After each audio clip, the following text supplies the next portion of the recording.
Hello mga kael, ang ating recipe for today ay sinigang na bangus sa miso. So, yun ang ating lulutuin ngayon. So, umpisa na natin.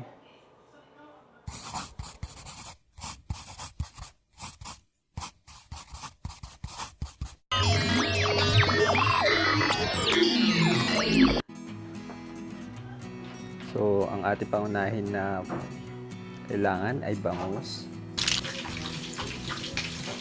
Tokwa, hatiin natin ito sa pahaba.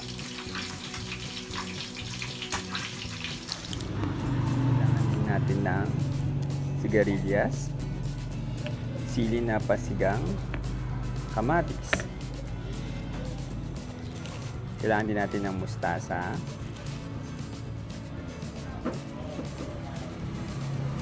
Wala pa, hindi pa nakugkod yung nyog. At luya. Andiyan si Lita? Sibuyas, Hindi pa na ako dapat pinakugkod ko na sa at syempre, bawang. Kugkod rin pala. Pangkalan mo! Iwa tayo ng kamatis. Hatiin lang natin ito sa apat. So, ako mga kael, medyo maraming kamatis na nilalagay ko. So, dagdag flavor na din ito sa ating sinigang. Kulang sa yun. Kulang sa tundok. Tudukin na, tudukin.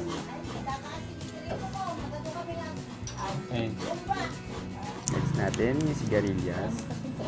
Hatiin lang natin ito sa gitna.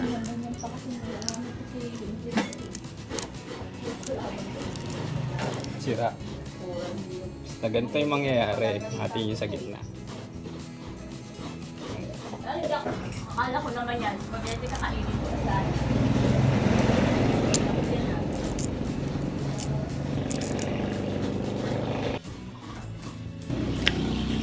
Para mukhang chef lang kunwari. Ayan, tapos bawang. Dikdikin lang natin yung bawang.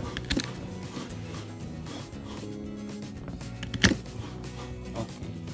Tapos, babalatan natin itong sibuyas. Itong luya pala, babalatan natin.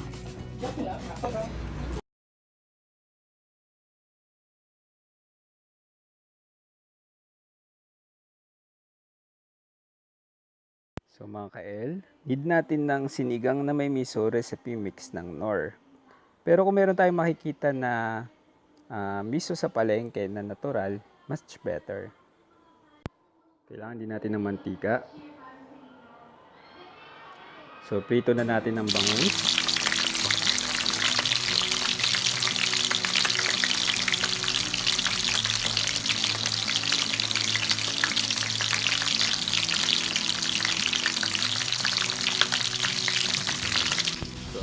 Prito na natin mga kael ang bangus. After natin prito ang bangus, ay isunod na natin ang tokwa.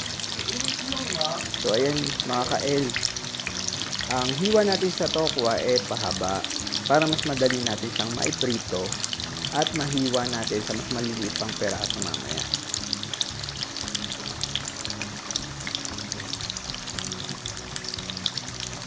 So, set aside na natin siya. Ayan, pag mainit na yung kawali, lagay na natin yung mantika.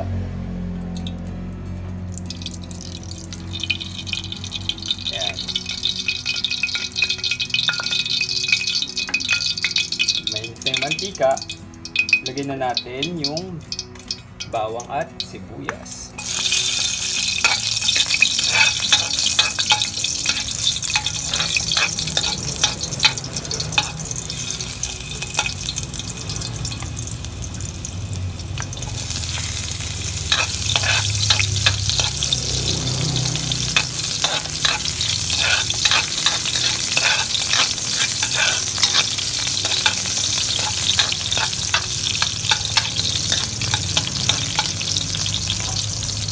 At lagyan na natin yung luya.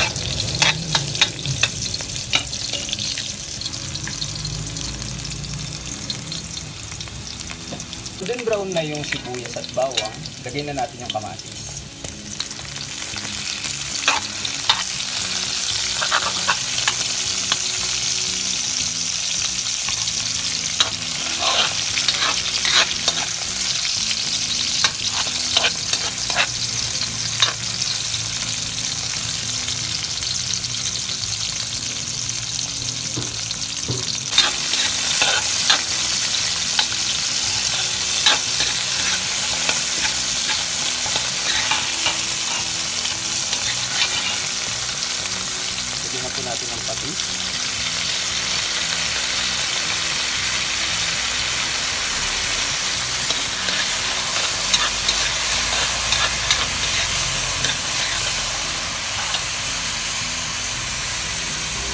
natin ang isang basong tubig.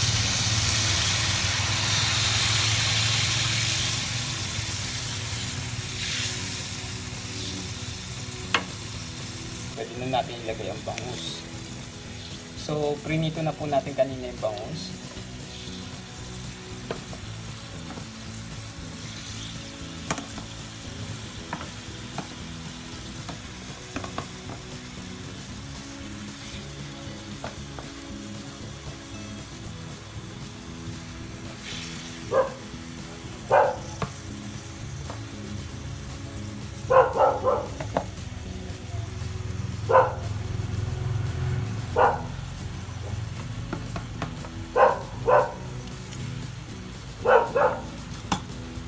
Make sure natin na mag-aabot yung kulo. Yan. So yun guys, dadagdagan pa natin siya ng sabaw para lalong masarap. Yan. Tapos, hintayin natin ulit mag-aabot yung kulo. So yun guys, depende sa inyo kung gaano karaming ilalagay yung sabaw. So sa akin, medyo liberal amount ng sabaw para marami tayong makikita mamaya. So ayan guys, nag-abot na yung kulo. Pwede na natin ilagay yung tofu. So yung tofu kanina na pre-fried na natin. Medyo halu-haluin lang natin konti. Tapos pwede na rin natin ilagay yung ating ibang mga sangkap. Lagay natin yung sigarilyas.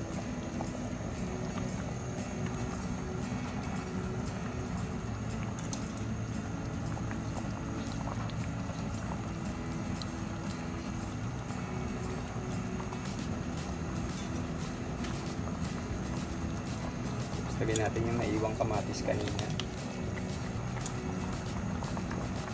Para to add flavor pa rin.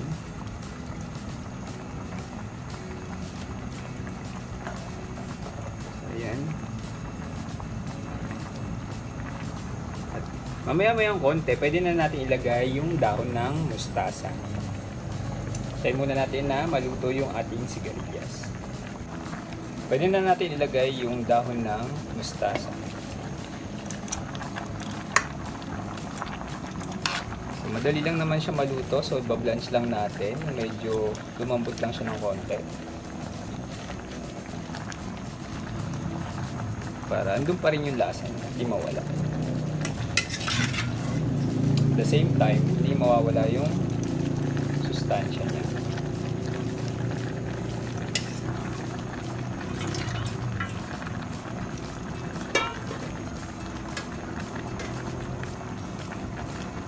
Next na natin yung sili. So, siling panigang po ilalagay natin. So, yun po, nilagay na po natin yung siling panigang. And, yung sinigang na may miso recipe mix ng Nor. So, medyo nagmamadali tayo kanina.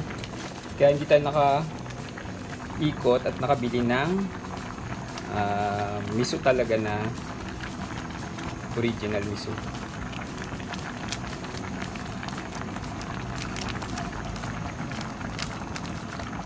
And then, lagyan natin ng seasoning para mas lalong lumasa yung ating niluluto.